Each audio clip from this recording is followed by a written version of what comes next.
because I need to get it out. There's a band from Japan. Their name is Deering Gray. I was dating their guitarist Dai for 6 months, and after 6 months he was taken away from me. The story begins in August of 2006. I met him on the Family Values tour in 2006, August 2006. Their sound man recognized me from MySpace. He took me back there and I met them, and me and Dai immediately, his name is Dai, we immediately clicked. I went on tour with them for the rest of that tour. I was friends with every single band on that tour. And here's some pictures from when, this is the night that we met. And then this is us in Tampa. They're all sideways, obviously. This is us at a party afterwards. More drunk stuff. He got drunk and passed out there. This is James from Bolus and Octane. He was also on the tour, and him and I became the best of friends on the tour. And unfortunately, the last date in West Palm Beach was their last date here, and then they had to go back to Japan. So Dai, he gave me this pic to wear, and he said, always wear it with you because I want you with me always. I want me with you always, even when we're separated. And if you look at pictures of me from 2006 to early 2007, I always have this necklace on. And so we would email each other every day, we'd call each other every day. And he told me they had a February tour planned with the Deftones. No, who were they touring with? No, they had the headlining tour in February. And he said, I want you to be on tour with us. I want to spend as much time with you as possible. I want us to be together. And while we were apart, he had told me, I don't want you to be with other boys. I want you to be only with me. And so I wasn't, because when I'm in love with somebody, I'm very loyal to that person. And so I never was. I didn't do anything.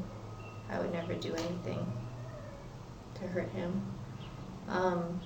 I saw them February 1st in Tampa, Florida, which was the second date of their headlining tour. And that's the day that this picture is from. I'm very drunk in this picture. And then I couldn't go on tour with them because they were filming a video documenting their tour, and I had to wait for 2 weeks, so I jumped on the tour in Denver, and that's the picture that the night that all these pictures are from. And then I hopped on the tour with them, and I stayed on the tour with them, and we got to Houston, and I met Silkette and our friends Aiko and Kayla, and we went to the mall that day. I had to go take a shower because I hadn't showered in a few days, because when you're on a tour bus, you can't really do that.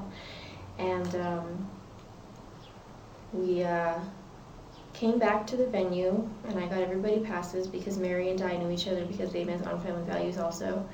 And I got us all passes, and we all hung out, but I could tell something was wrong. Their tour manager, Harry, one of their tour managers, said, we need to talk after the show.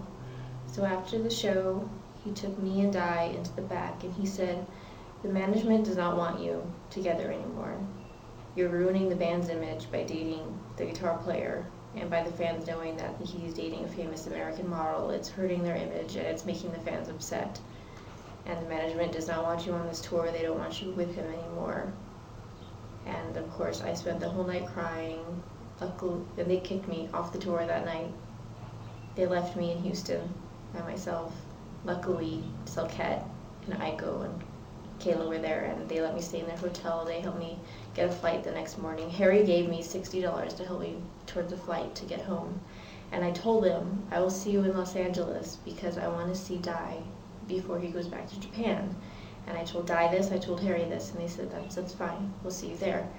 And so I don't remember much after that night. I went back to the hotel and went to sleep because I've been crying so much.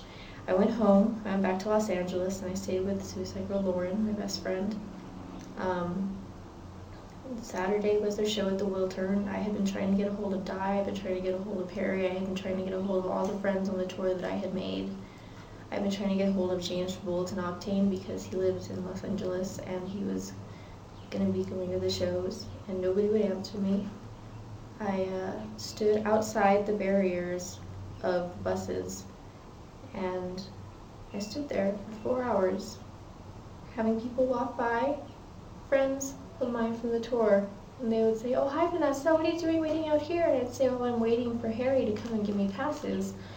And they said, "Oh, well, we'll go get them for you," and I never heard from him again. And finally, their tour manager, Rich or Rick, I don't remember his name, but he's Slayer's tour manager. He was managing their headlining tour. He came to me and he said, "We don't want you on this tour. You're not coming in tonight. You are not allowed to see Di ever again. You're the manager and does not want you to see Di ever again. I don't want you to see Di ever again. I want the $60 that Harry gave you back." And he left. And he left me there. 10 minutes later, we got a call. We got the police officers coming to us, telling us that we got a call from inside that if security, they had been told that security needed to escort us off the premises, and if they didn't, we would be arrested for trespassing. And we sat in Lauren's car for a couple of hours, at least 2 hours, and she tried calling everybody. I couldn't because I was crying. She was calling everybody, leaving messages, yelling at them, saying, "This is Di's girlfriend, you do not treat her this way. You need to show some respect. You need to tell her what's going on. You need to explain to her what's going on." Nobody answered. We sat there for hours. We went back to her house, and I had never felt so worthless before in my life. He never answered me. And we went to her house, and I don't remember very much from that night, but I do remember I went, she just had surgery, so I took all of her painkillers, I took all of my sleeping pills, I took all my painkillers. I went and laid in bed with her and I said, "Lauren, I just took all the painkillers and all the sleeping pills I could find." And that was the night I tried to kill myself because I had never felt like such a low person, like just nothing before in my life. I've never heard from him again. Management changed his phone number, they changed his email, they changed everything. He's never spoken to me again. And it hurts because he's the only person I've ever been in love with, and he was taken away from me. And it's not so much that he chose his career over me, because I would do the same thing. It's just that we were both in love with each other, and we told each other that. And it was the fact that he never called, he never emailed me, he never said anything. And I talked to my friend James, the guy who was their sound manager, and he said that he was told by somebody that if they spoke to me in any form, they would be fired. No matter who they were in the band or who they were on the crew, they would be fired. And to this day, I still have not heard from Di. And it hurts more than anything because there's no resolution, and all I want to do is talk to him one more time. I just want to have a resolution to all of this because my heart has been broken for a year and 2 months, and it hurts every single day of my life, and there's no way it will stop until I find some kind of resolution. I can't look at these pictures right now. So that's why I tried to kill myself. For somebody to make somebody feel that low about themselves. Somebody, and it's true, I guess, that the person that you love the most is the one who hurts you the most. I feel like this is one of my therapy sessions.